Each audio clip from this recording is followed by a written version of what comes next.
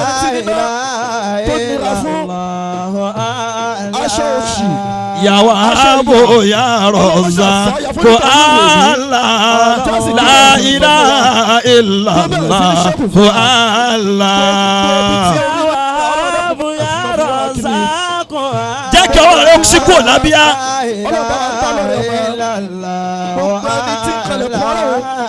ya Wahhabu ya Razzaq. Allah la ilaha illallah. Allah. ya Wahhabu ya Razzaq. Allah.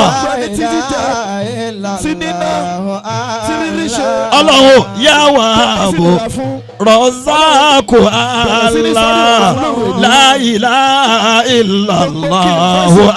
Allah. ya Wahhabu ya Razzaq. Allah. mo fẹ́ kí àdúrà mi kó gbájú tẹ́gbẹ́ mi lọ mo wí dáadáa Ọlọ́run o. ya Wahhabu ya Razzaq. Allah la ilaha illallah. Allah. ya Wahhabu ya Razzaq. Allah. okùn méje ya Wahhabu ya Razzaq. Allah la ilaha illallah.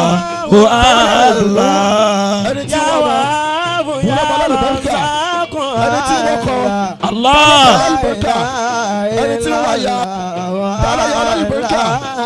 ya Wahhabu ya Razzaq. Allah la ilaha illallah.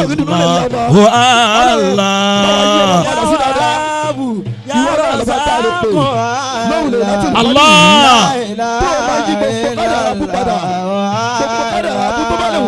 ya Wahhabu ya Razzaq. Allah la ilaha illallah. Allah. ya Wahhabu ya Razzaq. ya Wahhabu ya Razzaq.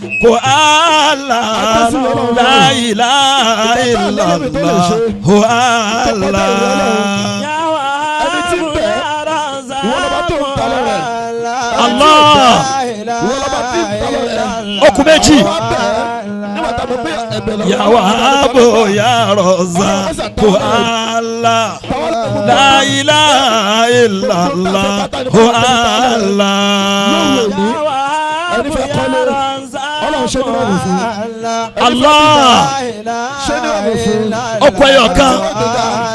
Ṣe ní rọrùn fún. Ya Wahhab ya Razzaq Allah la ilaha illallah Allah.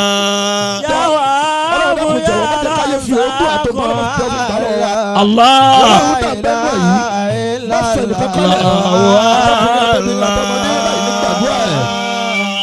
ọ̀yà dàníyàn. Dàníyàn. Ọlọ́run Ọlọ́run o oore kíákíá oore kíákíá. Ọlọ́run kó máa ṣe fún wa. Ọlọ́mọṣà ṣe fún wa. ọ̀yà pariwo Allahu lẹ́ẹ̀mejìlá.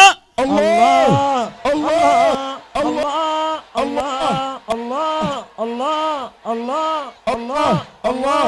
Allah. Allah.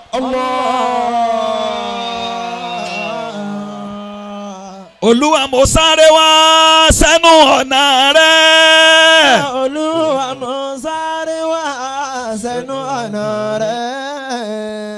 Lásìkò táwọn èèyàn ti sùn lóru gànjọ́. Lásìkò táwọn èèyàn ti sùn lóru gànjọ́. Ìgbésí ayé mi ó dọ̀wọ́ rẹ. Ọlọ́run bá ìgbésí ayé mi ó dọ̀wọ́ rẹ. Ẹni tí ó ṣe yìí kó má ṣe yẹ̀yẹ́ mi. Ẹni tí ó ṣe yìí kó má ṣe yẹ̀yẹ́ mi. Ìrètí pípẹ́ ó ń dọ̀kan láàmú. Ìrètí pípẹ́ ó ń dọ̀kan láàmú. Tètè wá gbàdúrà mi Olúwa. Tètè wá gbàdúrà mi Olúwa. Gbólóhùn yẹn ni kò máa wí. Ọlọ́run ni kò máa wí. Máa mú àdúrà rẹ̀ bọ̀ wá. Mú àdúrà rẹ̀ bọ̀ wá. Allahu mo sáré wá sẹ́nu ọ̀nà rẹ̀ Abdulwasi. Allahu mo sáré.